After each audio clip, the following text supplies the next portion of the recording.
All right, so we have the fourth classification of machine learning, which is the logistic regression. So you can see here in this graph that in the logistic regression, we have what we call a boundary.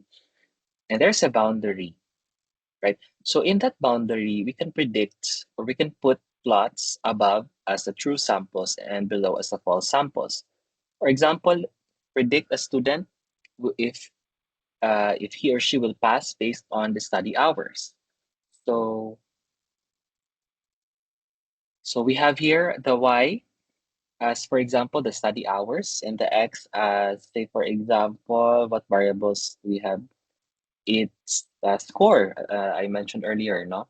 The score in his or her summative assessment. So we can actually use logistic regression if um, if we predict only dalawang classification, like pass or fail, yes or no, disease A or disease B, dalawang classifications lang talaga yan siya, no, for logistic regression. So its engineering applications include predict whether a bridge component will fail within the next 5 years, yes or no. So we have to know what inputs are associated with that. Predict whether an electronic component is functional or faulty. Predict the probability of engine failure under stress conditions. That is why we have to do more research when we talk about machine learning, because we want to know we really have to know what are those inputs that could predict the output. So hindi natin pwedeng sabihin na this input is or can predict the output, no? Dapat may associated studies related that this input really predicts that output. So the idea of the logistic regression is that models probability of a class using the sigmoid or the logistic function. So there is a logistic or the sigmoid function that plots the boundary right there and then plots above and below as our outputs. So there is a 1 minute video here, or 3 minutes rather. Thus far in the course, we focused on building models that output a numerical prediction. For example, the amount of time it takes to drive to your destination. But what if we want to make other types of predictions to answer questions like, will it rain today? Does my car Mhm. need a new transmission? Yes or Is no? this email spam? Let's Spam take or a not? closer look at that last example. Suppose we want to create a simple spam filter which predicts whether an email is legitimate or junk. We collect some training and test data and train a linear regression model to predict 1 if an email is spam and 0 if it isn't, based on the number of spammy words in the email text. Here are the results. Let's say we have an email that contains 10 spammy words. Is it spam? A score of 1 means spam, and a score of 0 means not spam. But what about a score of 0.62? We can think of this score as an indicator of the likelihood that the email is spam. The lower the value, the less likely it's spam, and the higher the value, the more likely it's spam.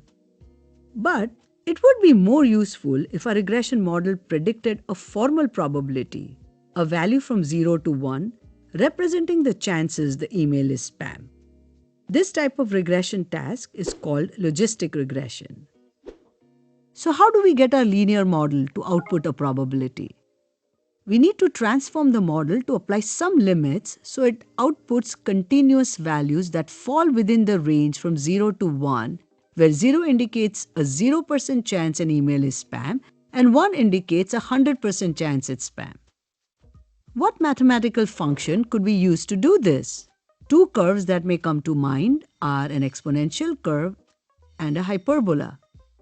Both functions produce outputs that approach a limit in at least one direction, but neither function's range is constrained to values between 0 and 1. What if we combine the two formulas? Here, we've created a curve whose output is squished between values 0 and 1. As the input decreases to negative infinity, the output approaches 0. And as the input increases to infinity, the output approaches 1. This curve is called a sigmoid, one of a family of S-shaped curves called the logistic functions, from which logistic regression gets its name. We can use it to map the outputs of our linear model to a continuous probability range. Now we can retrain our model to calculate the probability of spam for any value of our feature, the number of spammy words. Using a logistic regression model, we can predict that our email with 10 spammy words has a 69% chance of being spam. Note that in practice, a spam prediction model would likely train on additional features and use more sophisticated natural language processing techniques. Logistic regression is a popular technique for building models that discriminate between two possible outcomes, including classification tasks. We'll further explore these applications later in the course. Yes. So you heard that logistic regression will not classify three or more classifications because it will only predict two classifications, whether, as mentioned in this example, we have if it's a spam or not, if the student passes or fail, depending on the inputs that we have. So that's it for the logistic regression. Now, let's go on to the support vector machines. So in the support vector machines, we have the hyperplanes that best separates different classes. So in the graph, we see a hyperplane in a three-dimensional stuff. So we have plots on that hyperplane, and they separate different classes there. So the idea of a support vector machine is that it finds the hyperplane that best separate classes with a maximum margin. So for example, in a handwritten digit recognition, so we have to like have hyperplanes to separate the classes of those handwritten digit recognition. So if it's a zero, it should be a round, all rounds, no? Pag one, may line. So we have different classifications for that. So in engineering applications, we classify construction materials if it has a good or bad quality concrete, distinguish between normal versus faulty vibration signals, or fault classification in power lines.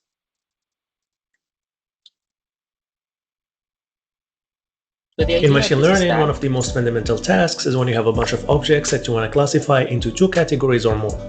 Is this picture of a dog or a cat? Is this dog going up or down? SVMs or support vector machines are some of the simplest and arguably the most elegant methods for classification. Each object you want to classify is represented as a point in an n-dimensional space, and the coordinates of this point are usually called features. SVMs perform the classification task by drawing a hyperplane, that is, a line of features. apologies for that. So this is what I mentioned to you of the inputs. Okay, so we want to classify whether this is a cat or a dog. Then what is its ear length and its weight, diba? I mean, it's commonly known that a dog has some more weight than the cat, right? So it's a perfect labeled input, or it's a perfect input to predict whether that animal is a dog or a cat. So we can say that a weight could be a variable of an animal classification, right? As well as the ear length, because each animals they have different ear lengths, they have different weights. So these are very good classification inputs. SVM plane in 3D in such a way that all points of one category are on one side of the hyperplane and all points of the other category are on the other side. And while there could be multiple such hyperplanes, SVM tries to find the one that best separates the two categories, in the sense that it maximizes the distance to points in either category. This distance is called the margin, and the points that fall exactly on the margin are called the supporting vectors. To find this hyperplane in the first place, SVM requires a training set, or a set of points that are already labeled with the correct category. This is why SVM is said to be a supervised learning algorithm. In the background, SVM solves a convex optimization problem that maximizes this margin, and where the constraints say that points of each category should be on the correct side of the hyperplane. In practice, you don't have to worry about the implementation details of this optimization problem. Using SVM can be as simple as loading a Python library, preparing your training data, feeding it to the fit function, and calling predict to assign the correct category to a new object. The biggest pros of SVMs is that they are easy to understand, implement, use, and interpret. Furthermore, they are effective when the size of the training data is small. The simplicity of SVMs can also be a problem. In many applications, the points cannot be separated by hyperplane. A common workaround in this case is to A. Augment the data with some nonlinear features that are computed from the existing ones, B. Find the separating hyperplane in this higher dimensional space, and C. Project back to the original space. A clever technique known as the kernel trick allows us to perform all of these steps in a very efficient manner. And now that you know about SVMs, you can use them for face detection, spam filtering, and text recognition. This was SVM in about 2 minutes. Like and subscribe if you like the video, and All right. So the I biggest would pros also of like to highlight this Python example for the SVM here. If you could just understand that I will just talk about it for like 2 minutes. So we have here the features of what we want to classify. So there are X. The features are under X. Saan siya? Coordinates. So for example, -3, 1, because this is a three-dimensional thing, diba? So for the X, we have -3, -1, 0, -2, and then we have the labels. For example, the features of -3, -1, it's 0. So na siya. Example like, pag inani imong features, wala kay disease. Pag 1 naa. Okay, so 0, -2 na kay disease, -2.52 wala kay disease. And then there is like a model built afterwards, and to assign the there correct is like category assignment of a correct category after you have created the model. So we have here predicted of data point 2, 4, in which it assigned that it is, or that data set or that label or that prediction has no disease, given that the 2, 4 data, given the 2, 4 data. I hope I explained it well to you guys. in machine Okay, learning. One of the most fundamental. so we have the last, but definitely not the least, because this is the most or the widely used classification for machine learning algorithms. So we have the neural networks. Neural networks, they mimic the brain with layers of interconnected neurons. A very good example of neural networks are image classification, such as the cats versus dogs, fruits, and etc. So in engineering applications, the applications include predict structural damage from sensor data in smart buildings, automated quality inspection of manufactured parts, predict product yield based on temperature, pressure, and reactant concentrations, and intelligent traffic management systems. So you can see here in the neural networks, we have input layers. And these input layers, there are calculations via weights. Okay, weights. Kaning input nato is weight ug height. So we want to predict based on that height or weight if it's a male or a female.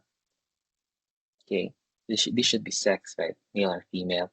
So there are calculations that are being done, and then there is a hidden layer that processes everything to give weights to the final classifications, which is the gender. So in neural networks, we also have what we call the convolution neural networks, which is a complex, which already has a very complex layers to predict the output layer. And that is especially if we have more classifications and a complex AI problem to solve or machine learning problem to solve. So explain in a minute. Let's watch this wonderful creation. Imagine a neural network as a kind of black box, which takes one or multiple inputs, like the sensors of a self-driving car, processing them into one or multiple outputs, like the controls for that car. The neural network itself consists of many small units called neurons. These neurons are grouped into several layers. Neurons of one layer interact with the neurons of the next layer through weighted connections, which really are just connections with a real valued number attached to them. A neuron takes the value of a connected neuron and multiplies it with their connection's weight. The sum of all connected neurons and the neuron's bias value is then put into a so-called activation function, which simply mathematically transforms the value, before it finally can be passed on to the next neuron. This way the inputs are propagated through the whole network. That's pretty much all the network does. But the real deal behind neural networks is to find the right weights in order to get the right results. This can be done through a wide range of techniques, such as machine learning. However, that's a topic for another minute. Yeah. So it's just a complex calculations, right? In each weights. So after that, it assigns values and then moadto siya sa kung asa siya na layer padulong. And then na siya activation function, most commonly known as ang ginagamit dun sa activation function is the sigmoid or the sigmoid function, which is the classification layer. No, man ang pinaka-common. But there are many, many, many activation functions in neural networks. And I think if we talk about that pa, no, sa kadaghan, mas it will find us or it will give you a headache rather, probably a heartache too, because it's very complex to understand. However, that is some idea of a neural network and how it works because we already have software tools that calculates it, right? But it's better if we really understand and how each activation functions help in terms of their applications. So, in a nutshell, we are going to use KNN if there are small to medium data sets, no strong assumptions about data, and you need simplicity.